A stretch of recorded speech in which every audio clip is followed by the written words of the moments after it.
What up, everybody? What up, everybody? What up, everybody? Welcome back to another episode of AC Reviews the World. I am your host, AC the Engineer, and we are at episode 52. Let's give it a round of applause for that. Let's give it a round of applause. Yep. We're at episode 52 now. Moving right along. We'll be at episode 100 before we even know it. But it is a beautiful Friday at 6 a.m., a little past 6 a.m. But hey, it's the end of the week, y'all. It's the end of the week. If you work Monday through Friday like I do, enjoy your last day of work. But then prepare for the weekend. Hopefully you don't get too crazy. But hey, just be responsible about it. If you got to work over the weekend, hey, go make that money. But we got a lot of things to cover today. I dropped a video earlier this week because we already know that the last Louisiana inmate escaped, was captured. So Derrick Groves. So we got some more information that we need to go over with that. And we got a lot of wild stories happening. But it's every week there's wild stories going all around the world. But we got a suspect in the Palisades fire. I might be saying that wrong, but fire arson suspect. So he was captured. And we just got crazy things. Homeless sex offender injecting It's crazy. It's crazy world, y'all. It's a crazy world we live in. But you know what we got to do? We got to review the world together. We have to review the world together.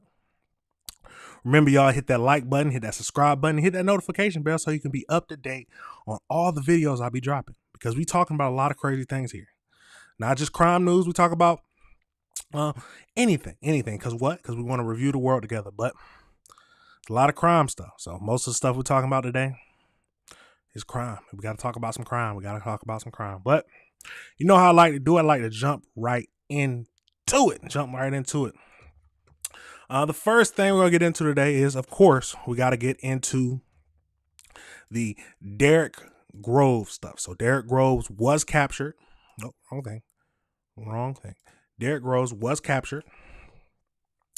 There's rumors going around that his girlfriend was the one to turn him in. That has not been substantiated yet. That has not been, the police has not made that statement, but they would never give up tips like the Crime Stopper people. So let's get into the few stories about this so we can break down all the new information we got. We got four videos to look at, and we're going to start with the press conference. So we're going to start with the press conference that the police gave about it. So let's get into it. Let's get right into it. Once again, I'm John Snell. And I'm Meg Gatto. A multi-agency task force expects more arrests tied to Derrick Groves' escape. Andres Fuentes has details about a local tip that led to today's arrest. After nearly 5 months on the run, escaped inmate Derrick Groves is in police custody once again. The local, state, and national team tasked to find Groves spoke out hours after his arrest. It just signifies cooperation and, more importantly, that you're going to get tired, but we're not. The team credits a Crime Stoppers tip that was made anonymously earlier this month. It happened after the New Orleans Police Department listed Groves, a 4-time convicted killer, as one of the department's most wanted criminals. We say all the time, we're not interested in your name, we just want your information, and someone came forward, and that helped us. Detectives obtained digital evidence that Derrick Groves was at a residence in Atlanta. Atlanta police and the U.S. Marshals tracked Groves to a home on Honeysuckle Lane in Atlanta. They tried to use tear gas to smoke him out, but eventually moved into the home and found him burrowed in a narrow crawl space. They removed Groves with no incident and no injuries to police, but investigators found a firearm and 15 pounds of marijuana in the home. Officials absolutely crazy. I'm not going to stop it too much, but so they said that they had digital evidence that he was in the house. So maybe somebody took a picture of him. You don't know what happened. Somebody took a picture. The girlfriend took a picture. We don't know, but like I said, that has not been stated yet by the police. That is just rumors going around.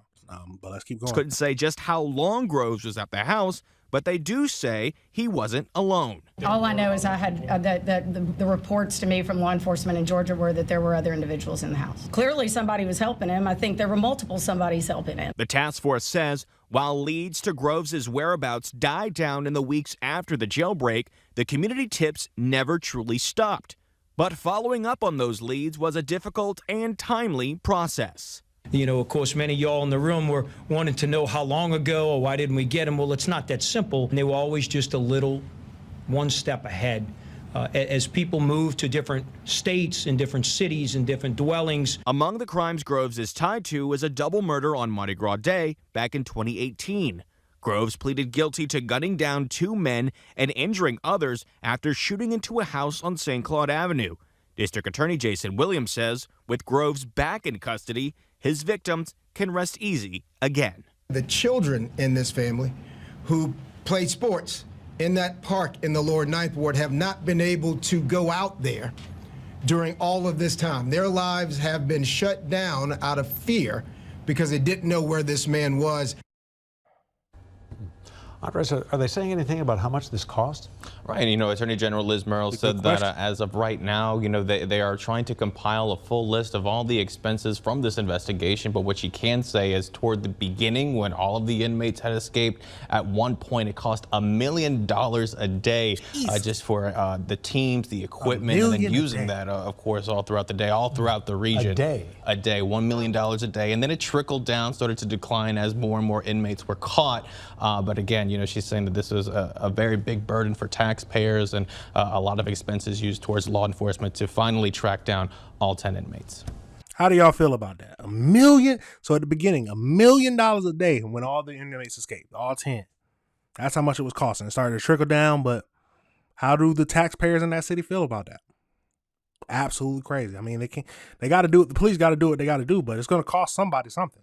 And it all comes down to the taxpayers. All's come down to the taxpayer. Let's get over to this next video. This is a look of the inside of the home that Derrick was staying in. Let's get into it.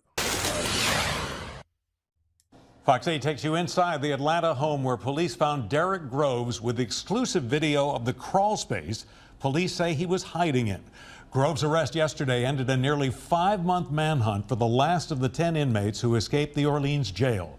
Good evening, I'm John Snell. And I'm Liz Reyes. Gabby Killett is live in Atlanta with a look inside the house and what Groves said today in court. I got a first-hand look of this hole that Derrick Groves, the Orleans Parish jail escapee, the last one to return to custody 10 out of 10, was hiding in when Atlanta SWAT, U.S. Marshals came yesterday to arrest him at this home on Honeysuckle Lane in southwest Atlanta, Georgia. Now, in the home was drug paraphernalia, a bullet, children's shoes, wigs, clothing, buckets and tinctures labeled with the names of flavors. In that crawl space was right around a basement apartment almost where there was a refrigerator. Now hold on, we gotta back that up. Y'all saw that, right? They got a whole security system. A whole security system. Was right around a basement. Watching every inch of the house. Apartment almost where there was a refrigerator and a bed that was propped up, that had been propped up as far as that search. Now, authorities did track Derrick Groves to this home on Honeysuckle Lane nearly 5 months after authorities say the 4-time convicted killer climbed through a hole behind a jailhouse toilet and scaled a fence to escape from the Orleans Justice Center. Now, Derrick Groves was in court. He waived his extradition this morning. He said that he was ready to go home. As well, you also have the right to remain silent. So let me just ask, though, if you have any questions about your extradition rights? No. And do you want to challenge extradition, or do you want to return to Louisiana? I want to return where I'm from.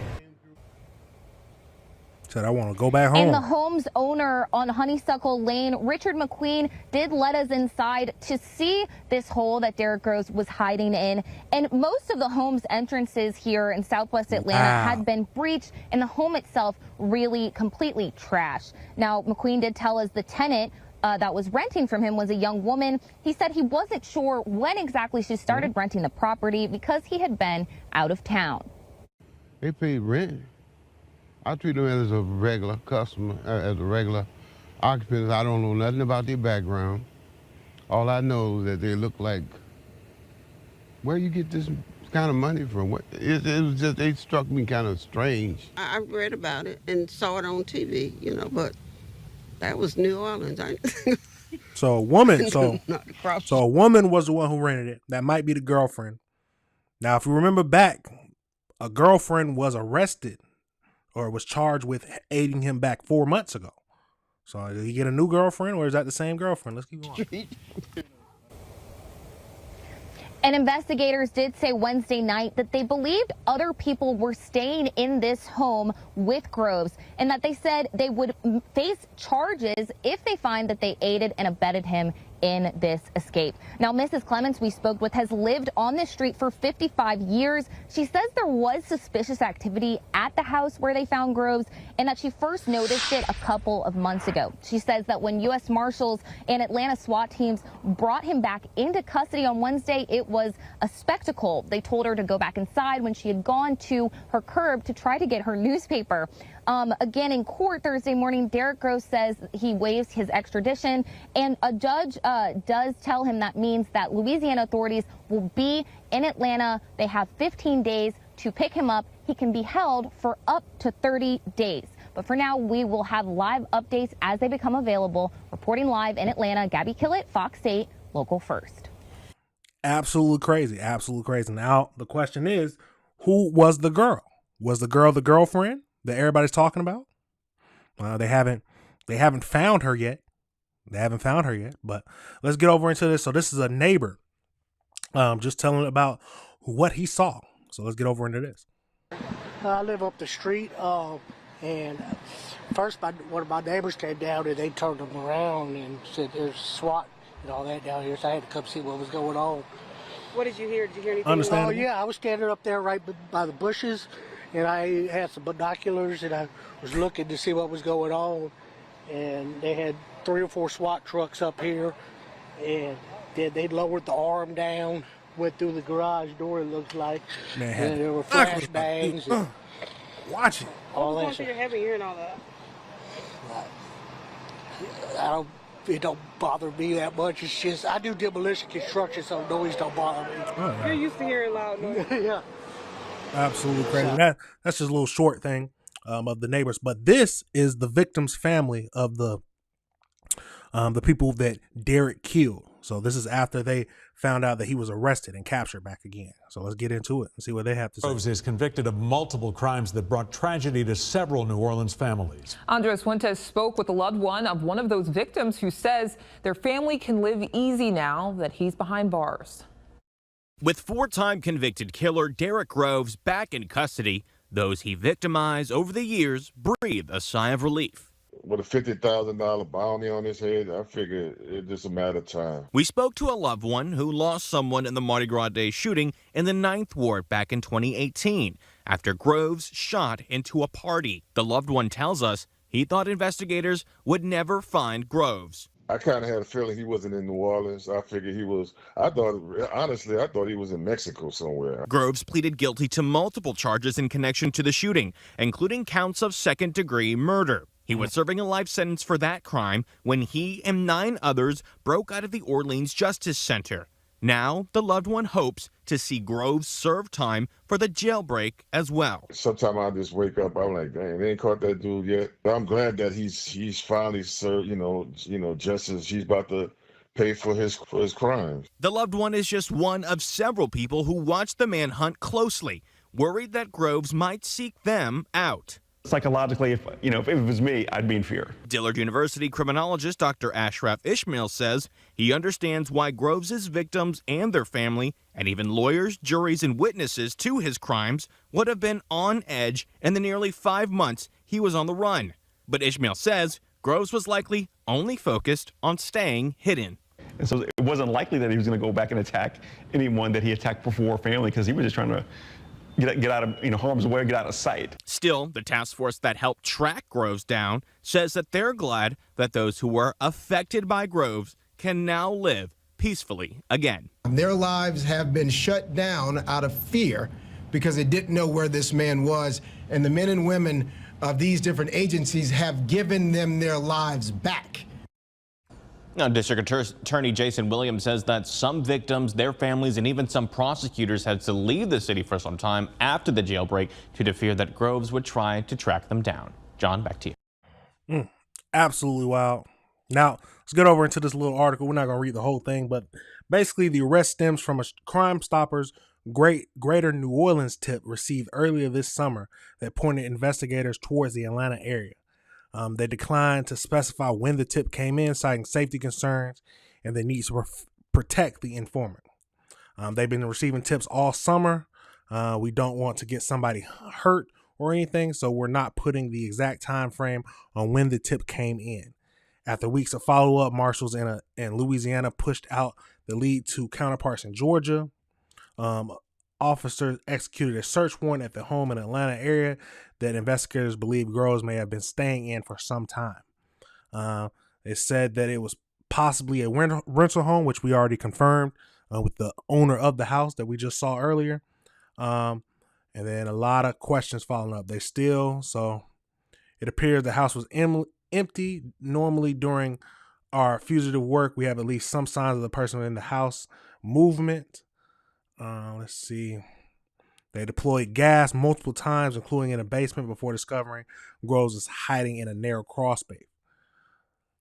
We did have concerns maybe he wasn't in the house, but ultimately they found him hiding in the crawl space. Absolutely crazy. Authorities are still piecing together how he made it from New Orleans to Atlanta. Whether he received assistance and how long he had been in Georgia, I probably guess he traveled by car, but we do not know.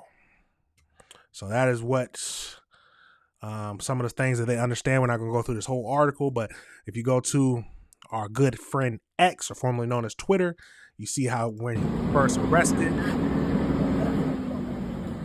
that's him blowing a kiss at the screen, at the camera.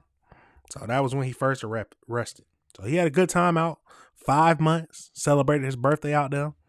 But so everybody's talking about him getting his girlfriend tipped him off. So just one day after the escaped New Orleans inmate Derrick Groves was captured just one day after escaped inmate was captured in Atlanta following the standoff, a news report suggested his own girlfriend may have tipped off authorities, possibly after an argument the morning of the arrest.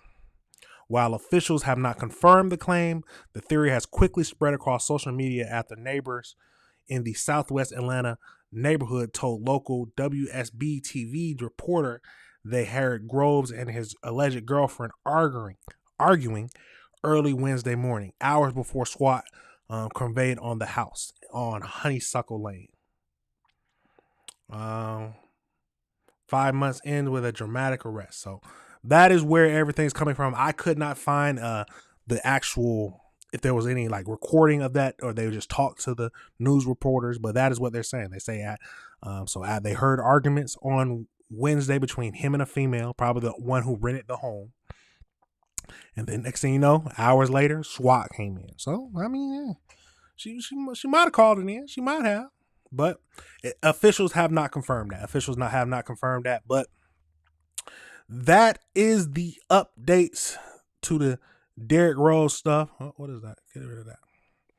That is the updates to the Derrick Groves capture. Let me know your thoughts on that whole situation. Do you think that the girlfriend was the one to turn him in?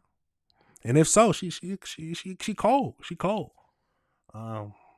But yeah, depends on if that tip that led them to the Atlanta area. I don't know if somebody was a part of that, or who was working with him, who just sold him out. But if they was sold him out, they ain't gonna get that money, $50,000. So absolute crazy, everybody. Absolute crazy. Let me know your thoughts on that whole situation. Let me know your thoughts on that whole situation. Absolutely crazy. Now we're going to pivot over into DC. I think it's in DC. We're going to go over into, it looks like 200 homemade explosives were found after a man was arrested at a church. So let's get over into that story and see what all this is about. We got one video to look at, and then we're going to go into a news article that breaks it down a little bit more. I don't understand why 200 homemade explosives. Absolutely crazy, y'all. Absolutely crazy. Remember, you got to keep your head on a swivel. Remember, we got to review the world together. Absolutely crazy. But let's jump right into this and see what is happening. See what's happening. Well, we are learning more about the suspect that was arrested outside a D.C. cathedral ahead of a mass marking the start of the Supreme Court's new term. Police are revealing he had a massive supply of homemade explosives. Bizarre guy Griff Jenkins joins us live outside Washington with the details. Hey, Griff. Yeah, good morning, Brian, Ainsley, and Lawrence. What's really frightening about this is that Supreme Court justices were expected to attend this annual Red Mass, which marked the start of a new Supreme Court term and honored the judiciary.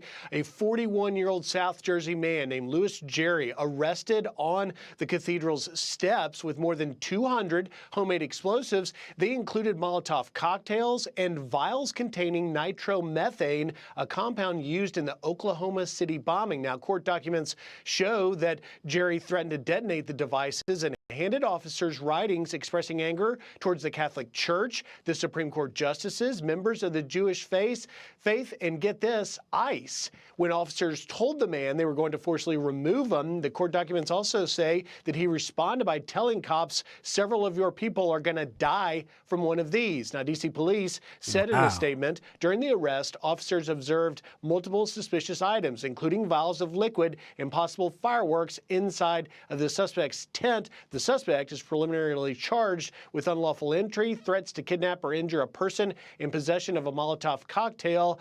The investigation is ongoing. Reports say, first of all, absolutely crazy. He was very hate-filled. That's hate going down to his bones. 200 explosives. He said he was coming after ICE. Everybody declaring he hated ICE, the Supreme Court.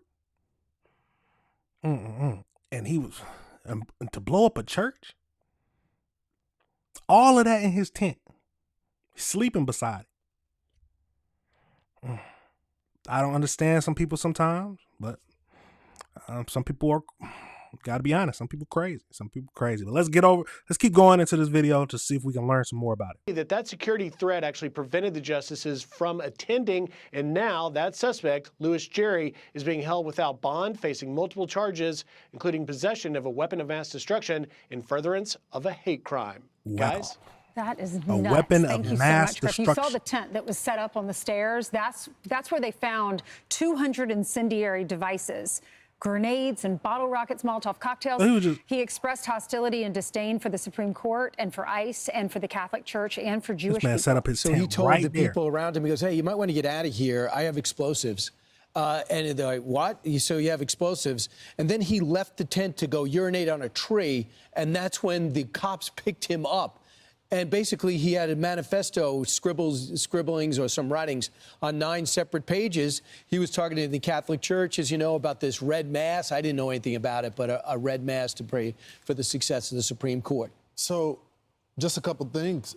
You just had a judge that allowed an attempted assassin of a Supreme Court justice to just get how many years? 6 years? 8 years? So you didn't send a strong message that this wasn't okay in this country. The next thing is the rhetoric that's been going out.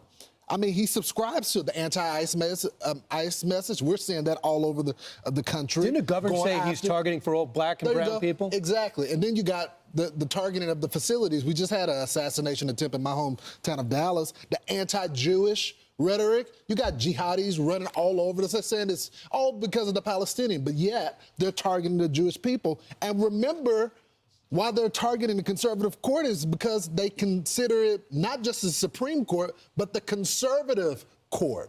So they need to police their side because we're seeing people trying to attack certain groups in their name. I'm Steve Ducey. I'm Brian Kilmeade. And I'm Ainsley Earhart. And click here to subscribe to the Fox News YouTube page to catch our hottest interviews and most compelling analysis. Absolutely crazy, y'all. Absolutely crazy.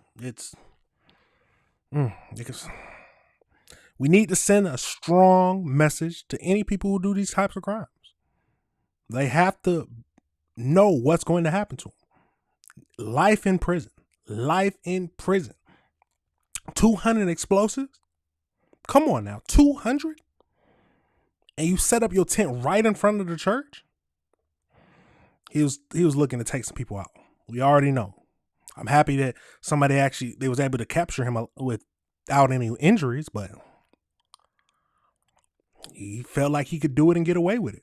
Maybe, or maybe he felt like he didn't care if he went to jail. But people need to fear prison. I mean, it's just, people need to fear the consequences of their actions.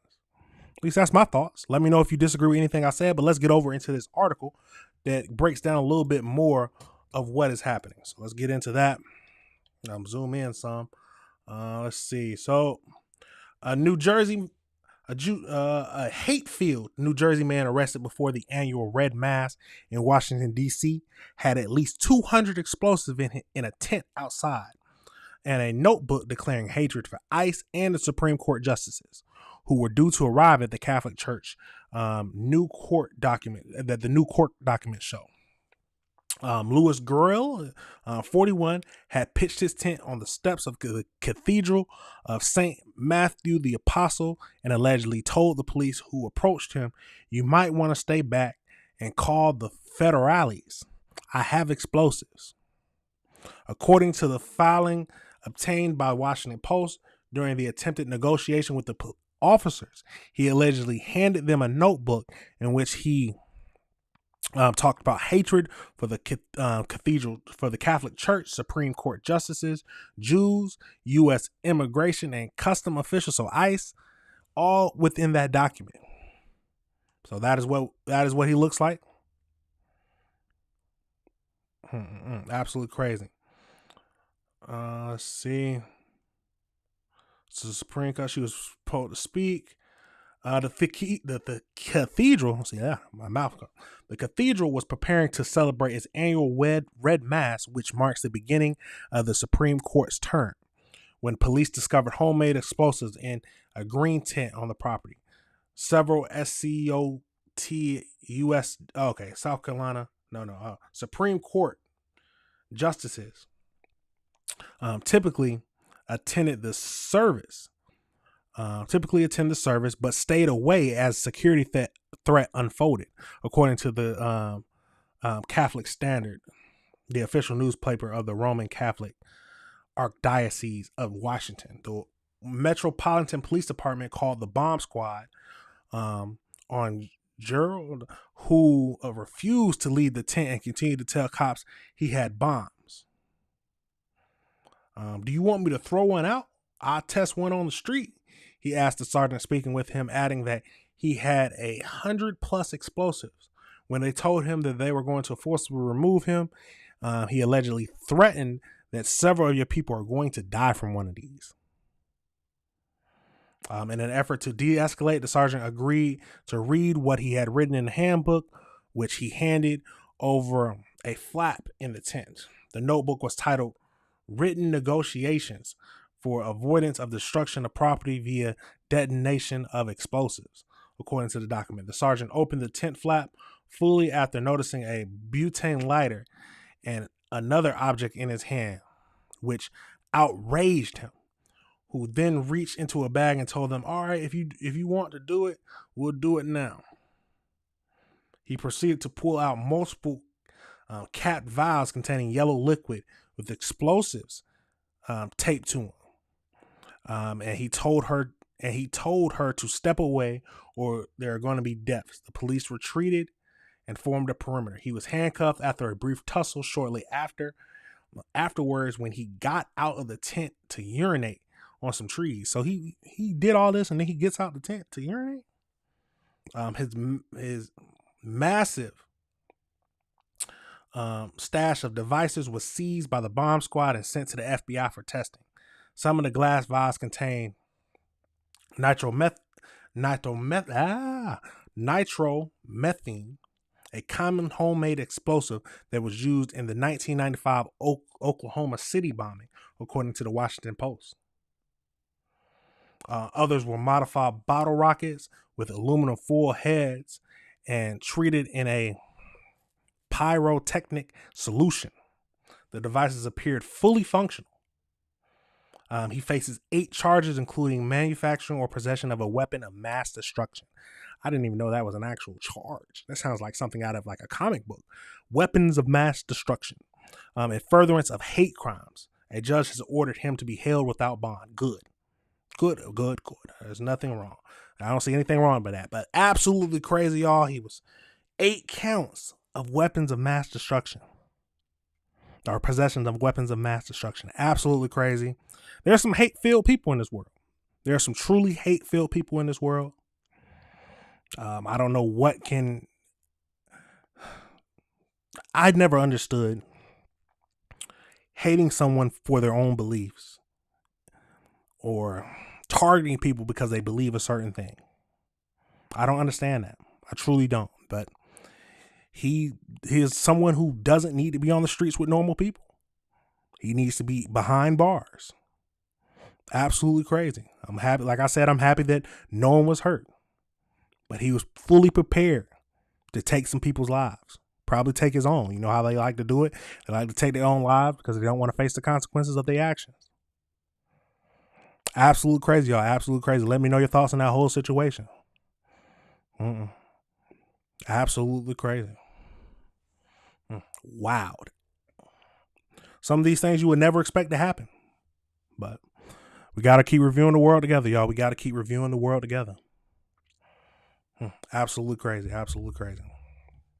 Now we got to pivot. We got to go over to Houston.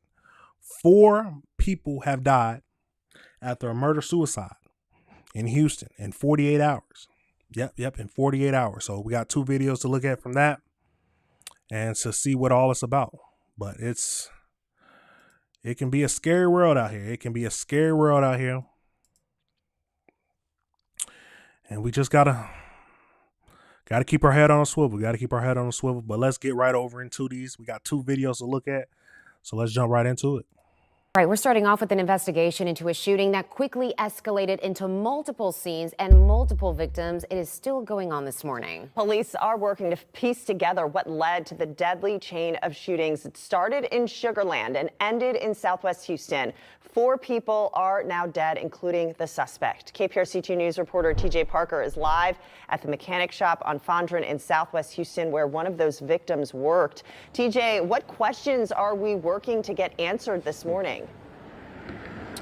Well, guys, police are still trying to understand the full picture in all of this, so we are also working to learn from them the name of that shooter, his motive, as well as the name of those victims and the relationship that shooter had with them. One of those shootings took place at this Mako behind me here on Fondren in Southwest Houston, and then another man was shot across the street here as he was coming outside. The owner of the shop here was filming, according to police, and that's when the shooter then shot and killed him. The first shots, though, rang out just before 1 o'clock yesterday along Derrick Ashford Road near US 90 in Sugar Land. A woman was found in her vehicle with multiple gunshot wounds. She was rushed to the hospital but did not make it. We learned, though, through investigators, she knew the shooter. Within minutes, Houston police say that same gunman showed up to a mechanic shop off Fondren. He got into some kind of argument and 2 men were killed, an employee again at the Mako and the owner of the shop across the street. Not long. Oh yeah, he was just on a full crash out. A full crash out. He gets into an argument with somebody right after killing somebody. And then there are some crash outs in this world. There's some horrible people in this world. I don't know the whole situation, but all they're talking about is him absolutely crazy, y'all. There are some crash outs. You got to be prepared. Like I've said it before, there's no need to get in arguments with people because you don't know where it's going to lead to. There's no need to get into heated arguments. At least that's my philosophy. Tell me if I'm wrong, but absolutely crazy. Let's keep going into this and keep going. After that, just 3 miles away on Creek Bend Drive, officers say the suspect took his own life. Investigators spent hours closing off streets and processing 3 crime scenes as families mourned loved ones caught in the violence. So neither the suspect or the victims have yet been identified. That is something we are continuing to work to learn this morning, as well as what led up to this, a motive, if anything. So, of course, once we have new details from police on this investigation, we'll be sure to pass it along. We are live in Southwest Houston this morning. I'm TJ Parker, KPRC 2 News. All right. Absolutely crazy, y'all. Let's get over into this next video that Let's see if it gives us any more information about this. We're learning more about a string of shootings that left 4 people dead, including the suspected gunman. Sugar Land police say that a woman was killed in her car yesterday afternoon. This was near Derrick, Ashford, and US 90. About an hour later, Houston police say that same suspect shot and killed 2 people on Fondren Road before turning the gun on himself a few blocks away. Orko Amana joining us live from Fondren Gardens, where a memorial has started to form. Yeah, Orko, what have you learned about the victims? Well, here on Fondren Road, where 2 men were killed in this shooting spree, we have seen some flowers pop up at that memorial you mentioned. Right now, it's being blocked by a security officer that's here on scene. We are told that the identities have not been released, but that both of the victims here worked at different auto businesses in the area. And earlier today, I spoke with family members and neighbors of 47-year-old Shelly Perrault, who police say is the woman who was shot and killed in Sugar Land. Now, take a look at this video. This is a video from the scene in Sugar Land from yesterday. Police say they found Perrault with multiple gunshot wounds inside a vehicle that appeared to have crashed off the road. Investigators say Perrault and the suspect had a relationship, but the details of that relationship are still unknown. However, a family member that I spoke with off camera tells me he believes that Perrault and the suspected shooter had been separated for several years. Meanwhile, her neighbors in Rosenberg called her a sweet and selfless individual. What's been the general feeling in the neighborhood? Everybody's been pretty sad. They were all outside last night talking about it, pretty distraught. Because she really was like a very good individual. She was always in the neighborhood helping everybody out. So it's kind of just like, wow, she's not here anymore. Like, everybody loved her. We didn't expect to see her gone so soon. Absolutely crazy. I think they said that they were most likely in a relationship, but separated for years. That is what they're saying. But ladies, please be careful. At the end of the day, you got to be careful who you choose to be in a relationship with. You got to be careful. Some of these men are not in the right headspace. You could do something that just takes them all out of whack. But we can't just, there's some, same thing with men. Men, you have to be careful with the women. You have to be careful with the women you choose. Because women can do the same thing. Absolutely crazy. I wonder why they was getting back together, or was they having a conversation? Did he hit her up trying to come back, slide in the DMs again, or try to slide in it? Absolutely tragic, y'all. Absolutely tragic. But 3 people have lost their lives, and the killer took his own. Because what did I just say? He doesn't want to face the consequences. Let's keep going into this. Police say after Perrault was shot and killed, the suspect came to Fondren Road, where he got into an argument with a mechanic at a body shop. Investigators say the suspect shot that mechanic, killing him as he drove away. Police say he then shot another man who was recording the incident on a cell phone nearby. No! And there are still a lot of unanswered questions here, including the motive behind all of these shootings. We're also still waiting for the identities of of the suspect and the 2 victims shot here on Fondren. We'll be sure to update you as we learn. Hold on. You mean to tell me he killed the cameraman? Got to be careful. What did Charleston White say? He said, if I get knocked out and I see people recording, I'm going to shoot the people. People are crazy. He shot the camera. The man wasn't even in the argument with him. He was recording. And he shot him. You got to be careful. You have to be careful. Please. If I've seen an incident going down where somebody is getting into a heated argument, I'm not going to pull up my phone to record it. Especially if you pull out a gun, I'm not going to keep recording it. Because people are, their brains aren't right. Because come on now, if he sees you recording, what do you think he's going to do? He's just going to walk away? He's going to try to kill the witness. Oh my God. We got to pray for the people. Pray for the people who lost their lives. Absolutely crazy, y'all. For more both on air and online. For now, reporting live from Fondren Gardens, Orko Amana, KHOU 11 News. Absolutely crazy. Wow. I was not expecting him to say that he killed the cameraman. The cameraman. Golly. Now let's, I was going to see if we got any more let's see. Murder, suicide, test 2. Nope.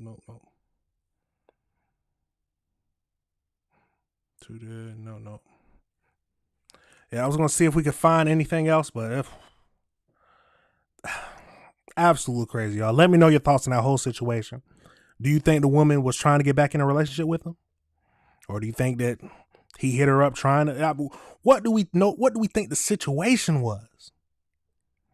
It's all guesses at this point, but they said that they were in a prior relationship, separated for years, but for some reason they met up again, and he ended up taking her life, leaving the scene, getting into an argument with the mechanic at a shop owner. That argument led to him killing him.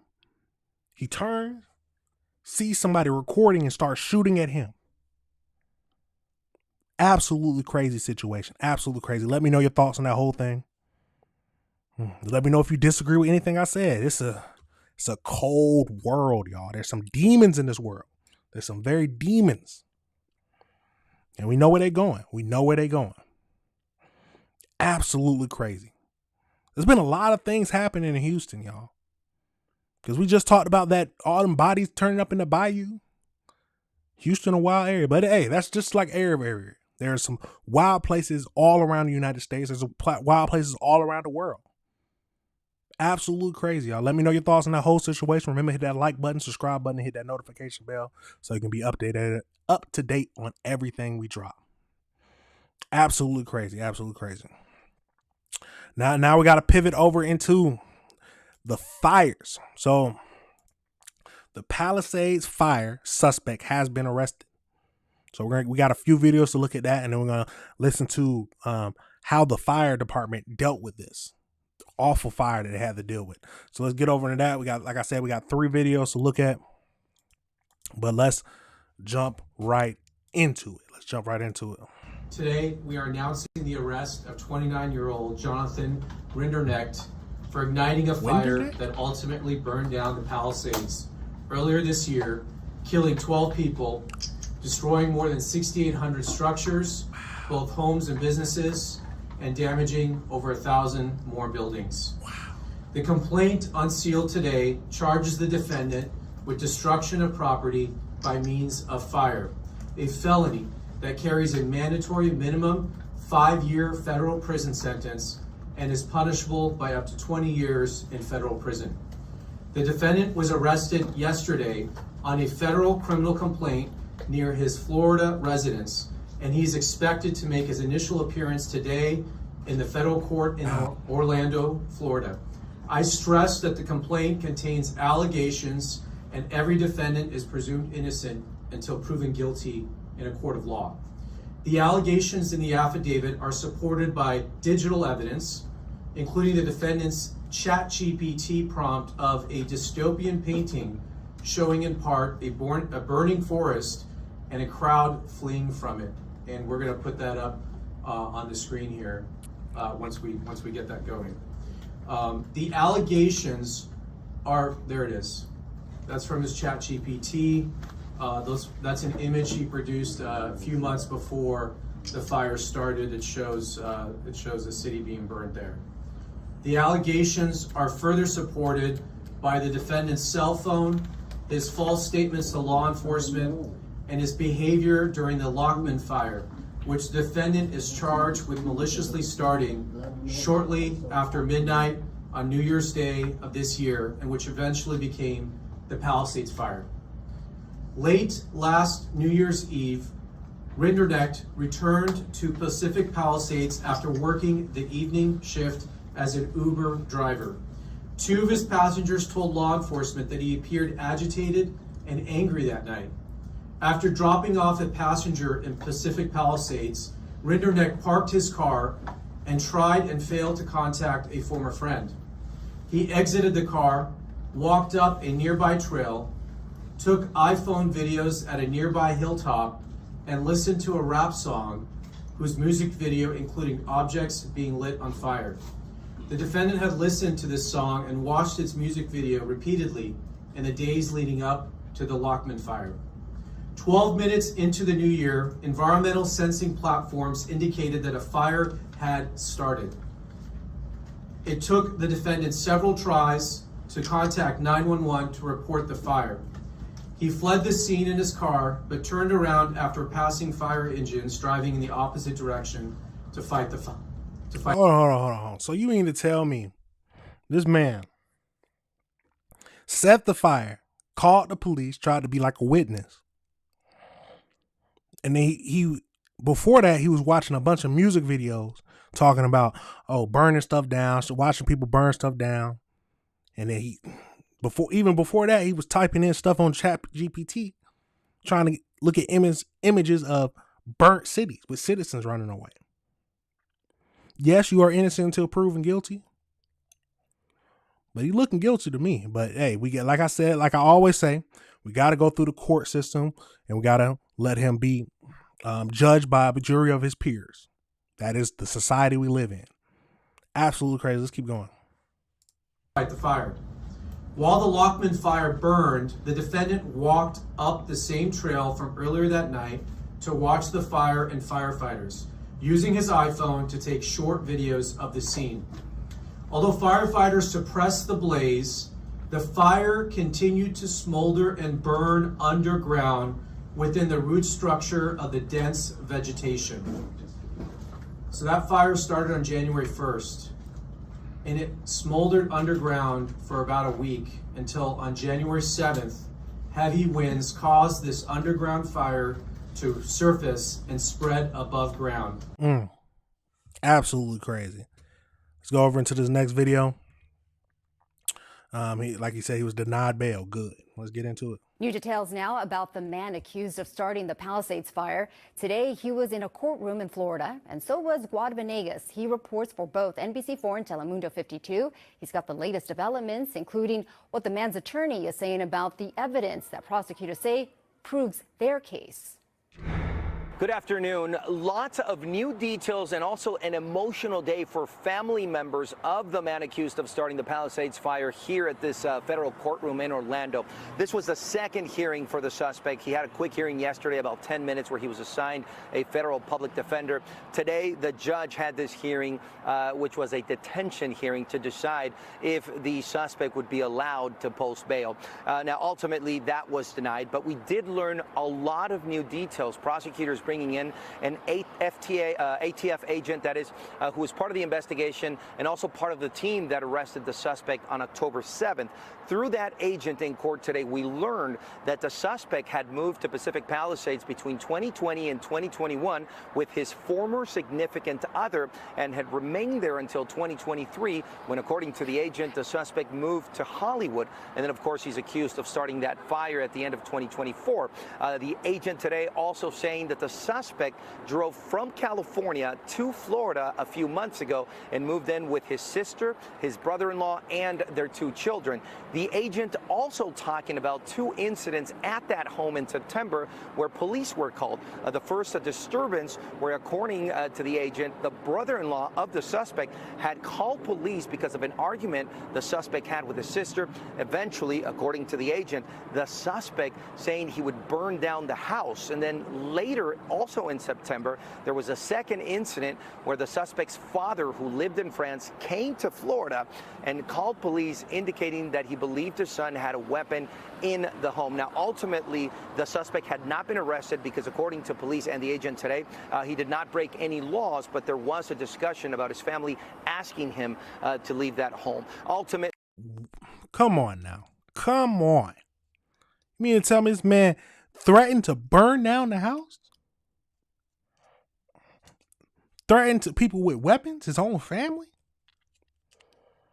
And this is the suspect that they are looking at for starting the Palisades fire that ended up killing 12 people. No, let me double check that to make sure, because that's what they said in the first video. But we always want to be sure of our information before we just go out and say something. Let's see how many good Google search will. How many people died from the Palisades fire? Let's see. The blaze, which erupted on January 7th, killed 12 people. destroyed 6,000 homes and buildings. Okay, absolutely crazy. But let's keep going into this.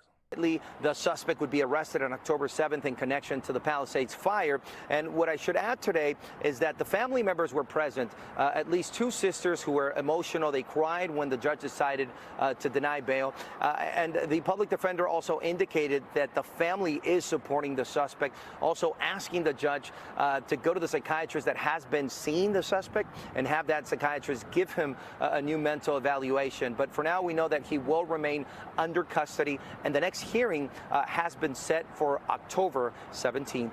Back to you. Okay, so he was seeing a psychologist. So he's dealing with some kind of mental problems, or he's just trying to get through his problems and talk them out with someone. But let's go through this next video where we can hear the after actions that of the fire department and what they had to go through with the Palisades fire.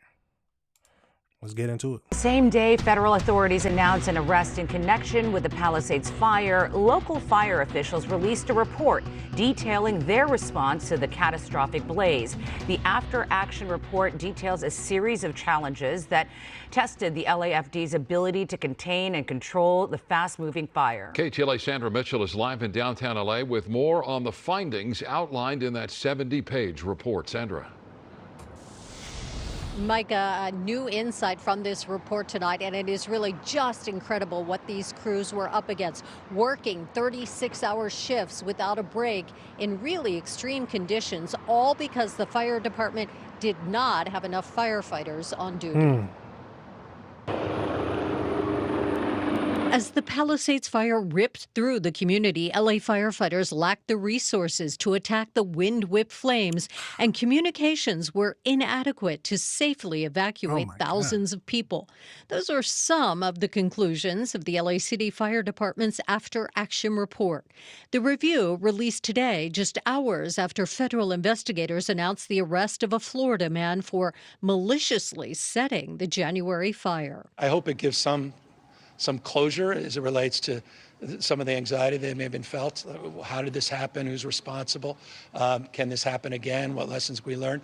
Governor Newsom today reacting to the arrest and the months-long investigations. The LAFD's 72-page report provides insight into what fire crews were up against, describing conditions as a perfect storm fueled by hurricane-level winds.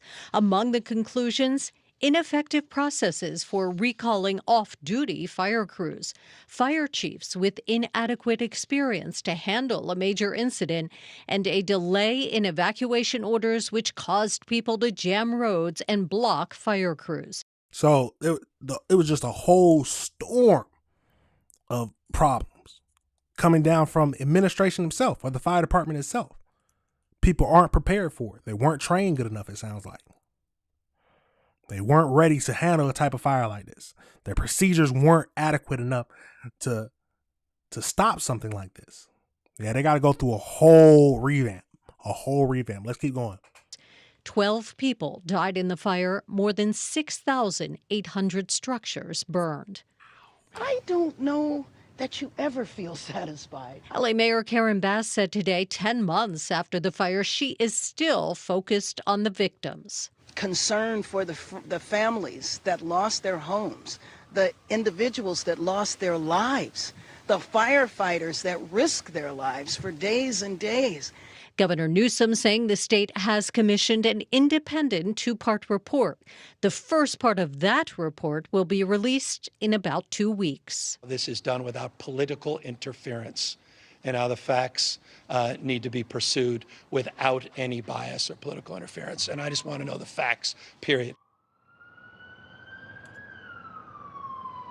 After the fire, Mayor Karen Bass then demoted Fire Chief Kristen Crowley. And now 8 months later, she still has not appointed a new permanent fire chief. We're live tonight outside the fire headquarters. What do you mean she hasn't appointed a new fire chief yet? Maybe it takes some time to get one, but come on now. You can't be without a fire chief just in case something else happens. They just was experiencing where the fire chief was not adequate enough to handle this type of situation. They got to find somebody quick. You can't be without that somebody in that position to take lead or handle this situation when it pops up. Absolutely crazy, y'all. Absolutely crazy. Let me know your thoughts on that whole situation. Let me know your thoughts on that whole situation. He is innocent until proven guilty. He is innocent until proven guilty. So we just got to wait for more facts to come out. But it's a tragedy. 12 people lost their lives because of this. We got to pray for the victims. Pray for the people who lost their homes. I can't imagine dealing with that. Insurance hopefully is going to take care of everything, but everything in the house is going to have to be replaced. Absolutely crazy, y'all. Absolutely crazy. Now, listen, you have to, it's nothing really to say. You can't really be careful. You just got to, things like this happen out of nowhere sometimes. You just got to pray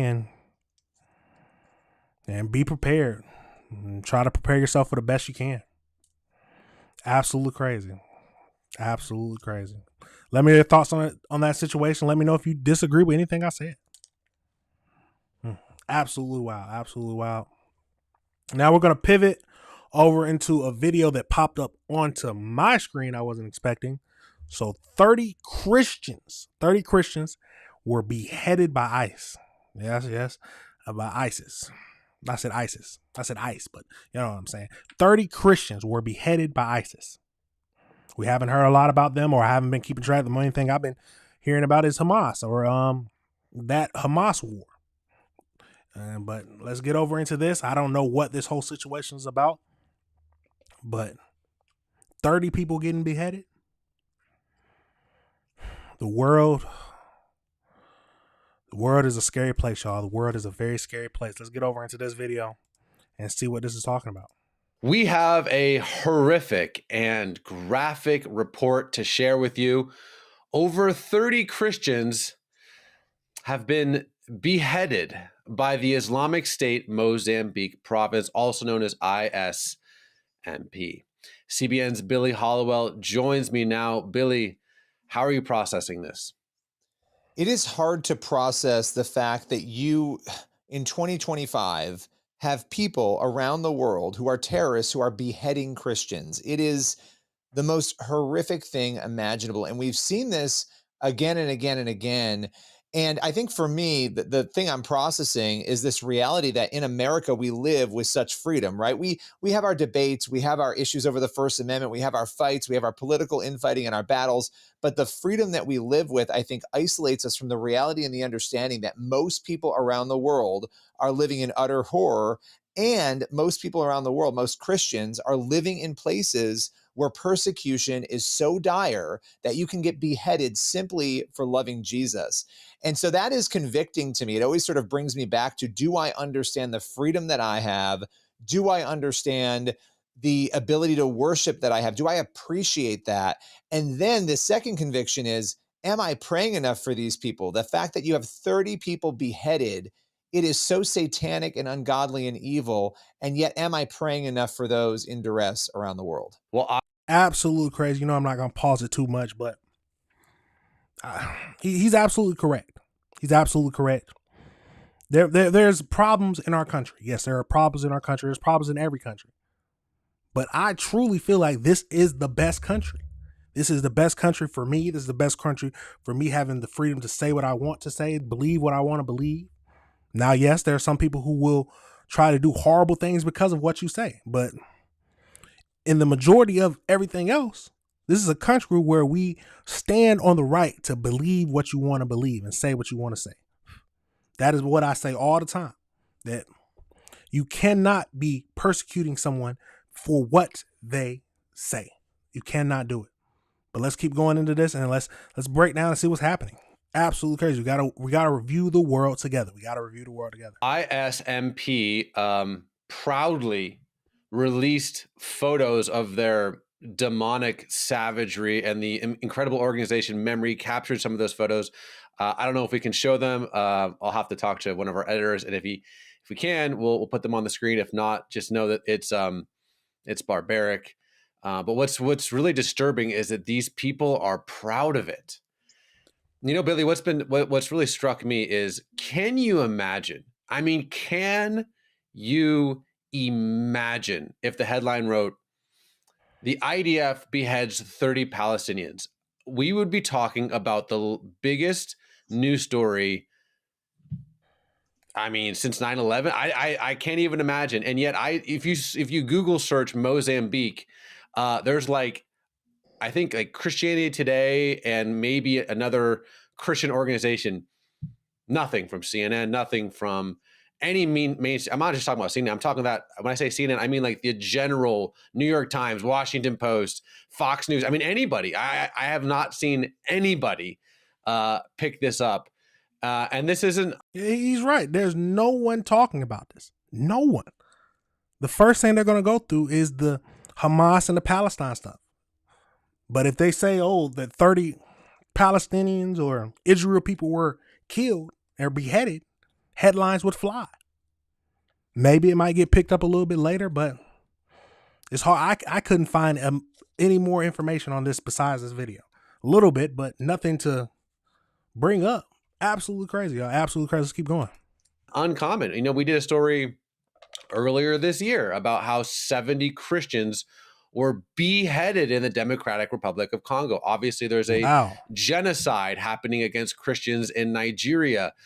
There's just this awful, atrocious stuff, but nothing's happening on American college campuses. Where are the flotillas?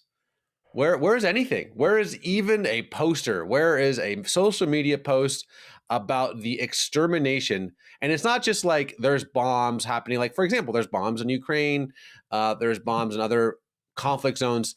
These aren't bombs. These are people like in Nigeria, like in the DRC, like now in Mozambique, that are being beheaded with knives and cut to pieces with machetes.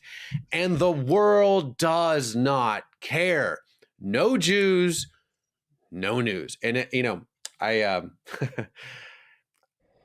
I'm frustrated for the people in Africa and other places like this, the Christians, our fellow believers, because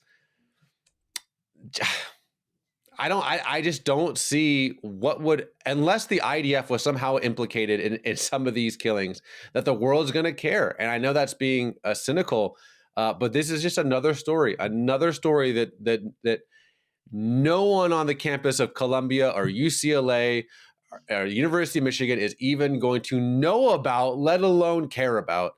But that's different for us. I know you, the CBN viewer, Billy and I, we care. And we're going to bring light to the story. And we're going to pray for the name of Yeshua, for the Holy Spirit to flood places like Mozambique and Nigeria, Plateau State, and the DRC. There's just so much darkness, Father. I'm sorry to pray, but I can't help it. Lord God, we pray for the name of Yeshua to comfort our fellow believers in Nigeria, in Mozambique, and DR, all over Africa. Father, we pray for your will to be done in that continent, Lord.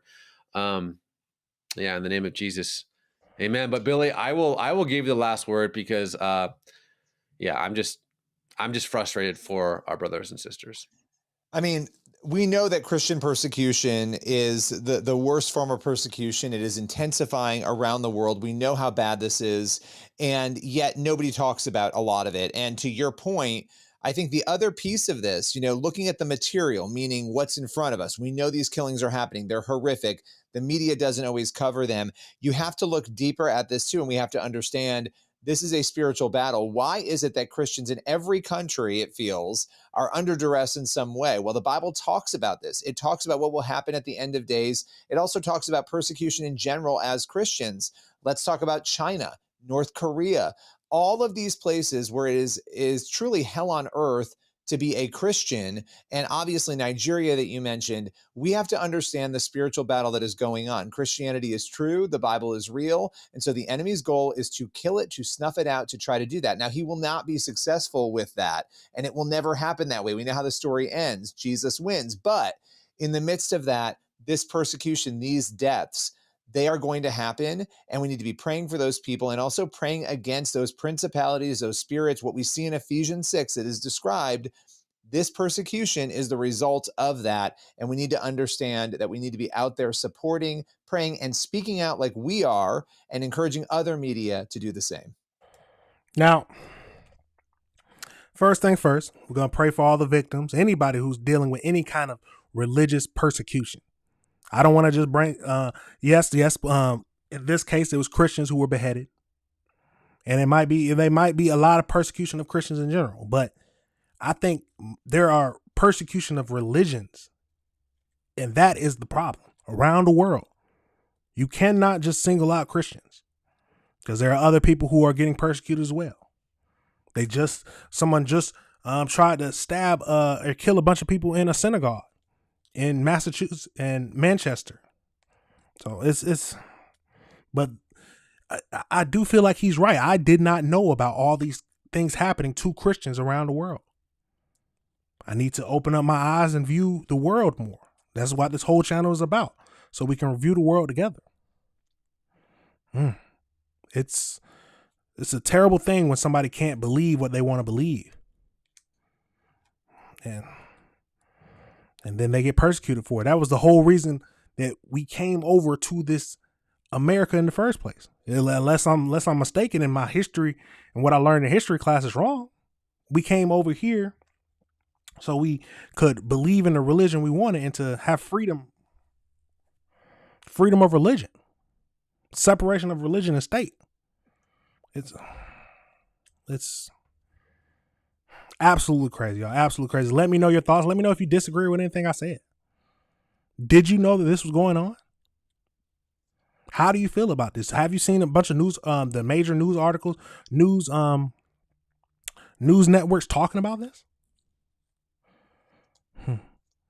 At the end of the day, let's pray for everybody. Let's pray for the world, because it's a scary thing, y'all. It's a scary thing. Absolutely crazy. Absolutely crazy. Like I said, let me know if you disagree with anything I said. Absolutely wild. Now we're going to pivot. We got to pivot over into Florida. Looks like a Florida couple abandons a teen on the highway with a bag full of guns. That is what the title of the video is. I don't know much about it, but that's a wild statement. That's a wild statement. Let's get over into it and see what it's talking about. We got 2 videos to look at, and let's see if we can learn what happened. This first one's a very short video, but let's get into it. Right now, a couple from Northport in Sarasota County is facing child neglect charges. Police say they left a teen on the side of I-75 with guns and cash. According to court documents, Northport police found the teenager walking along the side of the interstate. They say Bradley Leon Guerrero Santos and Rosanella Mendola Borja told the teen they were going on a trip. The boy said, "I don't want to go." That's when the teen says the couple pulled over on the interstate, told him get out of the car, and they allegedly gave him 2 bags with 2 handguns and some cash inside. They tracked the couple right here to Wauchula. They're both now charged with neglect of a child without great bodily harm. Santos is also charged with allowing a juvenile to have a gun. Absolutely crazy. That's just that short video. Let's go get over into the next one that breaks down a little bit more about it. Here at 6 o'clock, we've got a Northport couple behind bars right now, charged with child neglect because they're accused of abandoning a teen on the side of a highway in Northport. Police say the details of the case just didn't add up. So let's bring in Fox 13's Kylie Jones looking into this for us today. Live in our newsroom. Hi there, Kylie. What'd you find out about this? Well, Mark, police asked to keep the relationship between the teen and those 2 family members private. But according to court documents, officers found the 16-year-old stranded 8 miles from home after his family let him out and drove off. A call about a suspicious person revealed a case of alleged child neglect. Last week, Northport police got a call about a person walking down the side of I-75 carrying some bags. Officers quickly figured out it was a 16-year-old boy. The explanation we got from that child was also concerning. According to a probable cause affidavit, the teen got home from school that afternoon to find 2 adult family members frantically packing 2 duffel bags. He had no notice. His family was all of a sudden in a They was running. Sounds like to me they was running for something. Frantically packing bags? Immediately get in the car and driving away. Oh, you don't want to go? You get out then. And we keep going. Absolutely crazy. Let's keep going. Panic and said they were leaving. They were either going to Idaho or Guam. The adults were later identified as 35-year-old Rosanella Bora and 36-year-old Bradley Santos. Police say the couple left the home with the teen and an 8-year-old in the car and headed north on I-75. Quickly into this trip, this journey to wherever, he said he didn't want to go. And apparently that was acceptable to these folks to pull over on the side of 75 and let him leave out. him. Okay, good luck. And here's some bags. What officers found in the bags set off more alarms. Which turned out to be some loaded weapons. In the affidavit, investigators say Santos told the boy to take care of the house before driving off.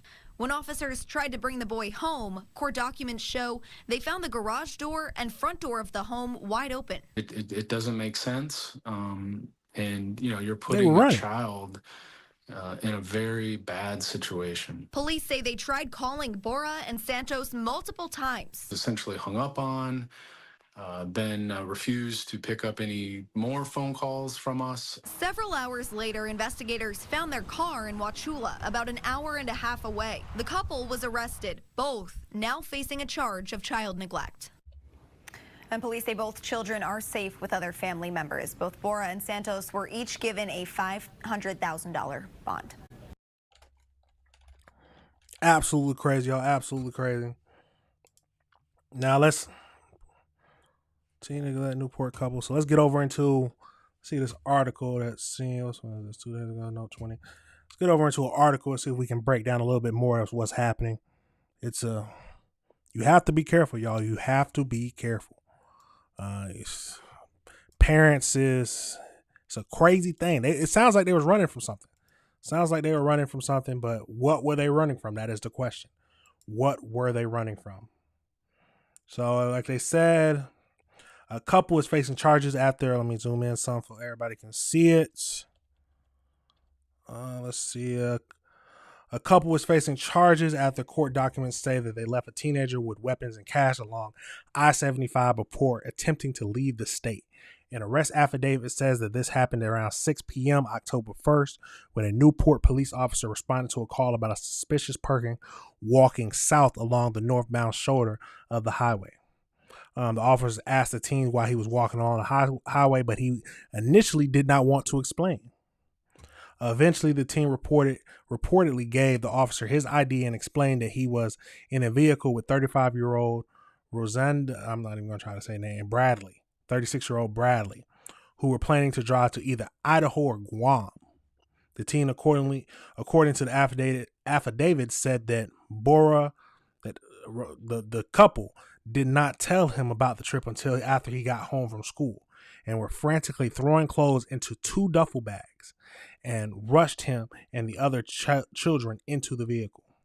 While driving down I-75, officials said the teen told the 2 adults he did not want to leave, leading them to pull over on the side of the road.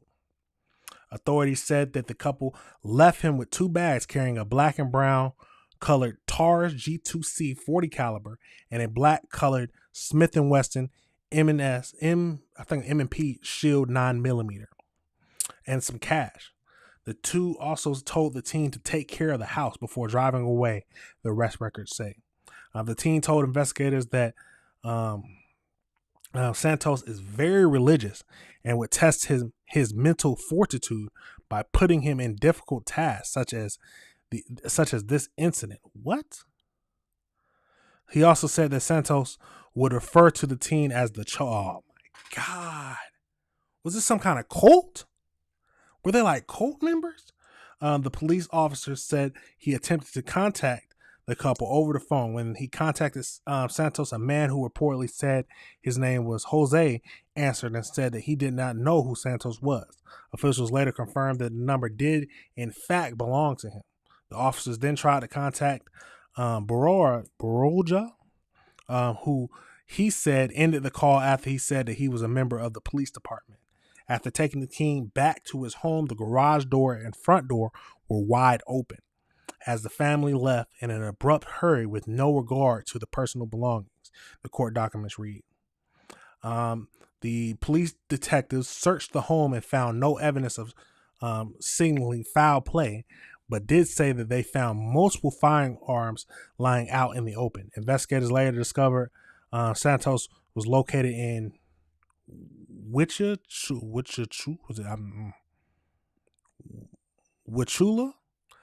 They made contact with the local police, who found his vehicle in a parking lot with both him and Baroja inside. The two were then placed under arrest. They were charged with child neglect without great harm and permitting minors to possess a firearm. Baroja was charged with child neglect without great harm. Absolutely crazy. This part is what throwing me. The teen told investigators that Santos is very religious and would test his mental fortitude by putting him in difficult tasks, such as this incident. He also said that Santos would refer to the teen as the chosen one. I don't know about y'all, but that sounds like a cult to me. We can't just jump to conclusions though, but it sounds iffy. Sounds very iffy, but absolutely crazy, y'all. Let me know your thoughts on that whole situation. Do you think that this was some kind of like cult activity, or was it just I don't know what they frantically packing? Sounds like they was running from something, had guns, and they're referring to the teen as chosen one. There's a lot of questions in this. There's a lot of questions, but we might never get the answers. Let me know your thoughts on that whole situation. Let me know if you disagree with anything I said. Remember, y'all hit that like button, that subscribe button, and hit that notification bell. Absolutely crazy, y'all. Absolutely crazy. Now we gotta pivot. We gotta pivot a little something I wasn't expecting to see. So it looks like sisters, yes, two sisters, ended up abusing a 12-year-old girl.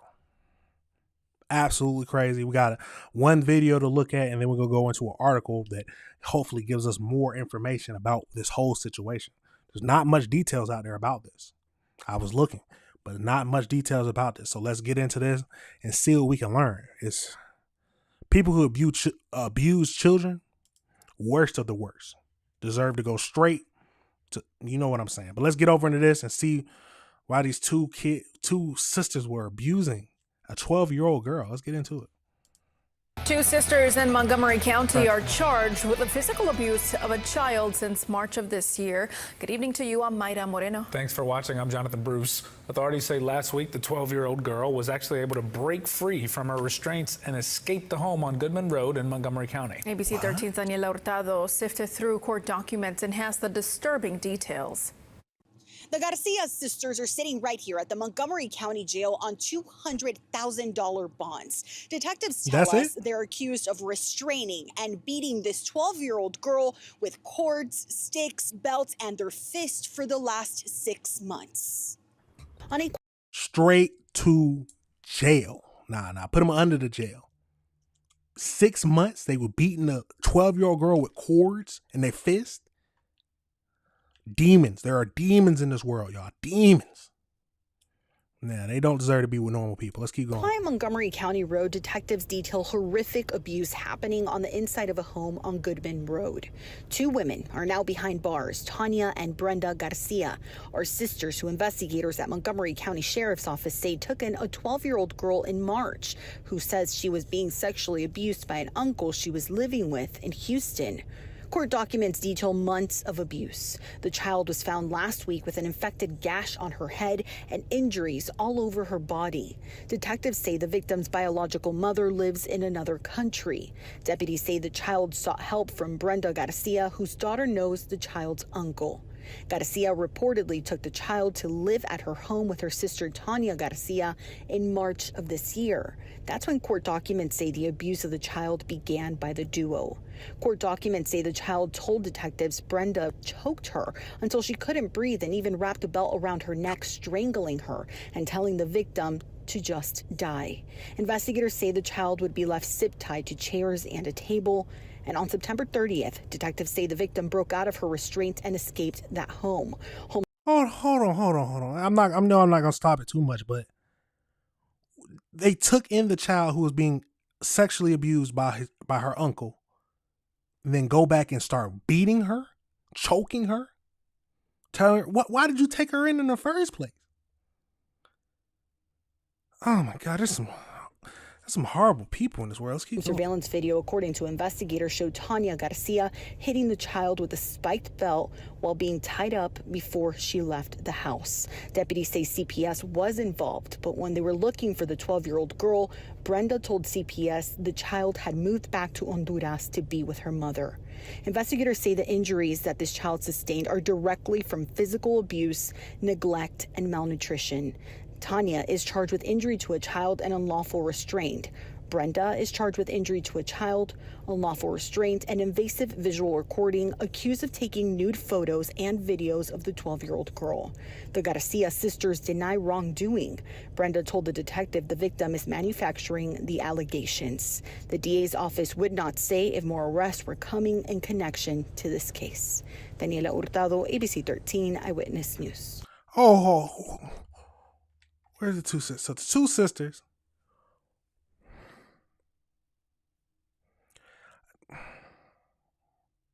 Sick. Absolutely sick. And they only got $200,000 in bond. That's their bond, $200,000 for each of them. They got to come up with 10% of that.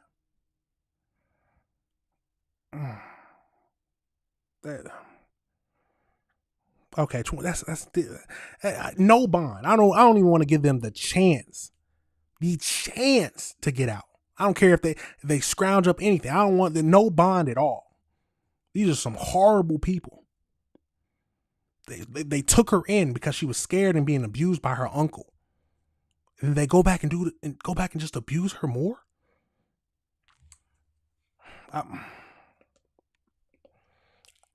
I can't understand it. I truly don't understand it.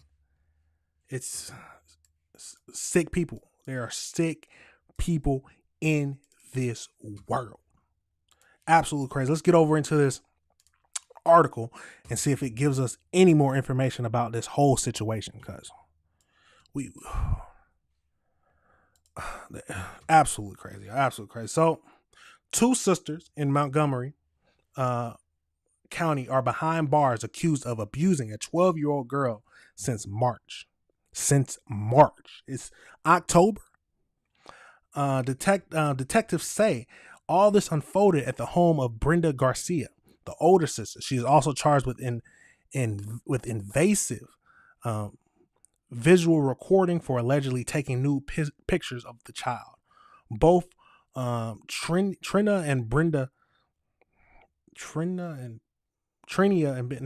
it don't matter what their names are have bond of $200,000. Sheriff office investigators say the 12-year-old was hit with belts, cords, sticks. Investigators also say that she was tied up, cut with scissors, and choked at the home. According to court documents, detailed months of abuse, and the child told detectives that Brenda choked her until she couldn't breathe and wrapped a belt around her neck, telling the victim just to die. Detectives said the victim's biological mother lived in another country and was staying with an uncle in Houston. The victim said that the uncle had been sexually assaulting her. Absolutely crazy. Deputies say the child sought help from Brenda, whose daughter knows the child's uncle. Garcia reportedly told the child to live with her at the home with her sister, and that's when the abuse started. Investigators say the child got out of the restraints and escaped on September 30th, where she was found with a large infected gash on her head and injuries all over her body. They said they was looking for the child, so most of the stuff we already know. ABC is working to find out more about the child's uncle. It's unclear if charges have been filed against him. Regarding any further arrest, the investigation is ongoing, and we cannot provide any information further about to protect the integrity of the case. That's the district attorney. Where's they at? Oh, they ain't got the picture up. They need to have the picture up. But there they go, right there. Absolutely crazy, y'all. Absolutely crazy. What was happening? Can y'all not? Is it not scrolling? Hold on.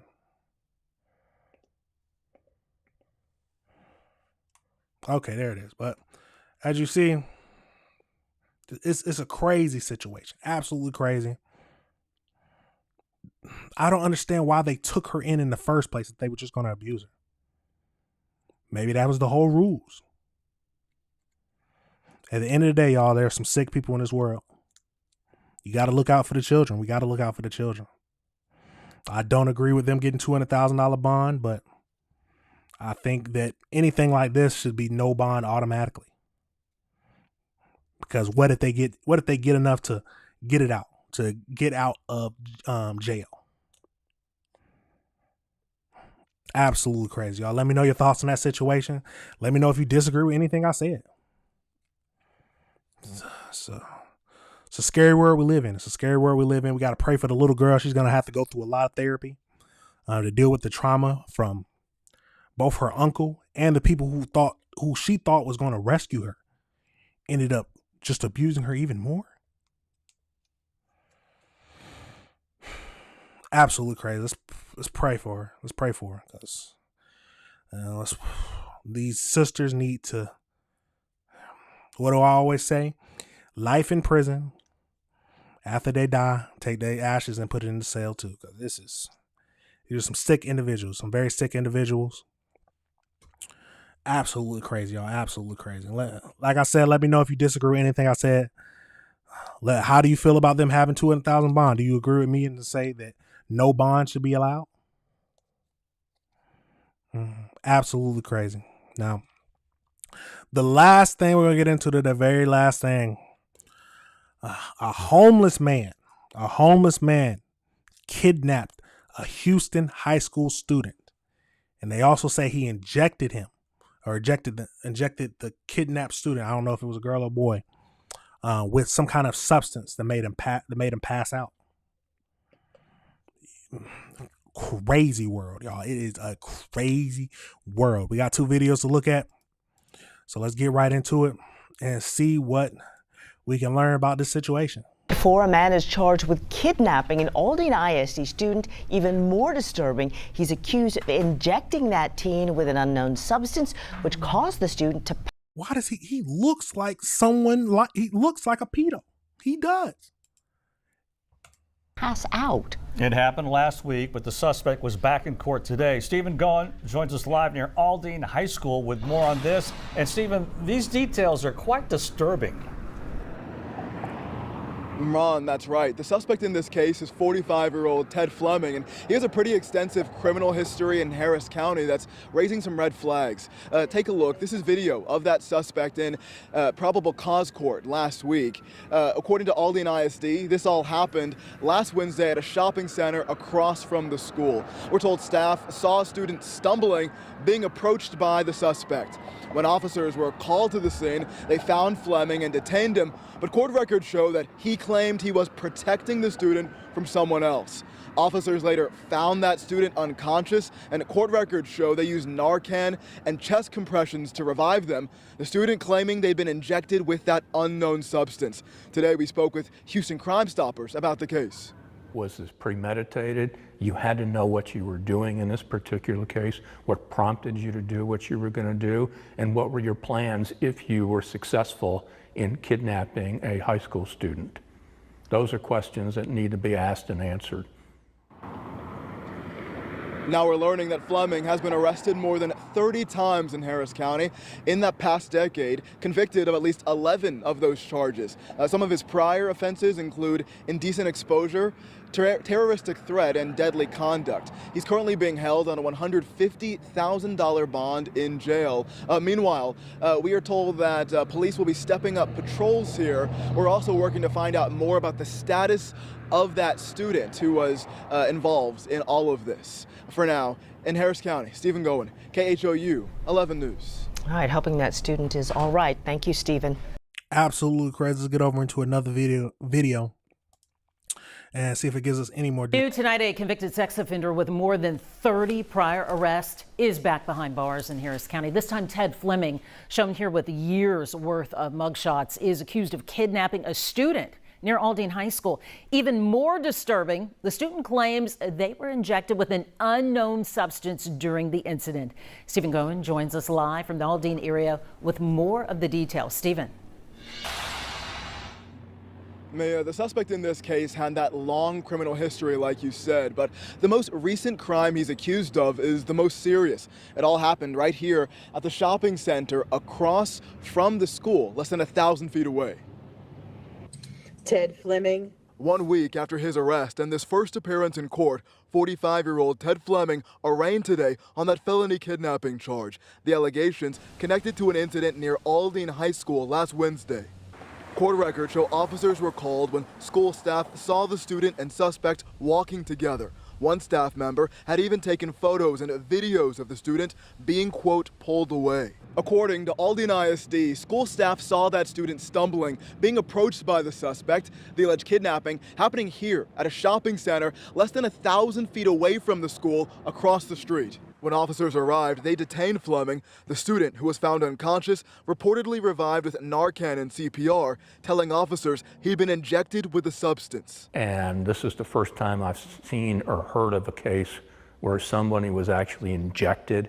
Today, Andy Kahn with Crime Stoppers of Houston told us it was one of the most disturbing cases he'd come across. And now you've got a teenager that's, God only knows what would have happened to him if he would have actually followed through and had been able to actually kidnap him as well. Court records show Fleming also had an extensive criminal history in Harris County with more than 30 arrests and nearly a dozen convictions for indecent exposure, terroristic threat, and deadly conduct. And yet he has never spent one day in the Texas Department of Criminal Justice. In a statement, Aldine ISD tells KHOU 11 that school district police are increasing patrols around the Aldine High School area, but tonight questions remain about what more has to be done within the justice system to prevent incidents like this. I mean, this man was sitting across the street, plotting, waiting for a kid. Sick individuals, y'all. Sick. You obviously have to blame, the defendant for his actions. But at the same time, you got to look at our criminal justice system for repeatedly putting him back out. 100% correct. And the suspect is still being held on a $150,000 bond. We are working to find out more about the student who was involved in all of this. For now, in Harris County, Stephen Goen, KHOU. Absolutely crazy, y'all. Absolutely crazy. But they said it kept putting him out. They kept putting him, letting him go. I mean, I guess you have to because the charges weren't that severe, but this man was just sitting there plotting across the street from a school.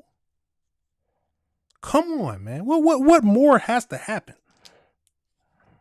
But I mean, it's something like this. Could they even? Would you even think to prepare for this type of situation? Well, no, you gotta prepare. You gotta prepare. No matter the situation, you gotta be prepared because there's sick people in this world, and the world's getting crazier and crazier by the day. We gotta pray for the kid. The kid, hopefully, he's gonna have to. Hopefully, he's talking to somebody about this incident because he's lucky. He's lucky. They say they use Narcan to revive him. They use Narcan to revive him. So he some kind of methamphetamine, something, fentanyl. He injected him with something to make him pass out. The needle probably wasn't even clean either. This is awful. Absolutely awful. You already know he went to the hospital to get checked out and everything, but golly, your own kids right across the street from their school. Be careful, y'all. Tell your kids don't walk away from the school. If they walking home, tell them to walk with some friends. You never know what can happen. Absolutely crazy, y'all. Absolutely crazy. There are some sick people in this world. I've said this before. There are very sick people in this world. We got to do something. We got to protect the kids. Do y'all agree with the bond he got? He got $150,000. But is he going to get out? Attempted kidnapping. I don't even know how much time he'll get. Absolutely crazy. Let me know if you disagree with anything I said. We got to keep reviewing the world together, y'all. We got to keep reviewing the world together. Remember to hit that like button, subscribe button, and hit that notification bell. Absolutely tragic. Absolutely tragic. Now, that is the last thing for today. That is the last thing. Last video is going over. It's about 7:30, a little bit, hour and a half long live stream. Let me know your thoughts on any of the things we talked about, y'all. Let me know your thoughts. Let me know if you disagree on anything we say. You know, we don't want to just live in an echo chamber. We want to have a discussion about these types of things. We want to have a discussion on if you disagree, what you agree, so we can have a debate about it, a civilized debate. That is what the world needs. The world needs more civilized debates. Say your point, I say my point. If we can't find an understanding, we can't find an understanding. That's okay. But I will never advocate for any kind of violence against someone who has a different point than me, who has a different thoughts than me. That is what the world is about. It's about having people coming together with different thoughts, different ideals, and being able to discuss these things together. It's a crazy world, y'all. We got to keep reviewing the world together. But that is it for the show. Thank y'all for tuning in now. Thank you for tuning in later. You already know these videos will be broken down into their individual videos, so you can find the one that you want to watch. But absolutely tragic, y'all. Tragic situations all day. Well, let's review the world together, y'all. This is the end. It's about 7:40. You already know I got to get to work, but you already know I got to play the outro before we leave. We got to play the outro, but that's it for everything, y'all. Peace.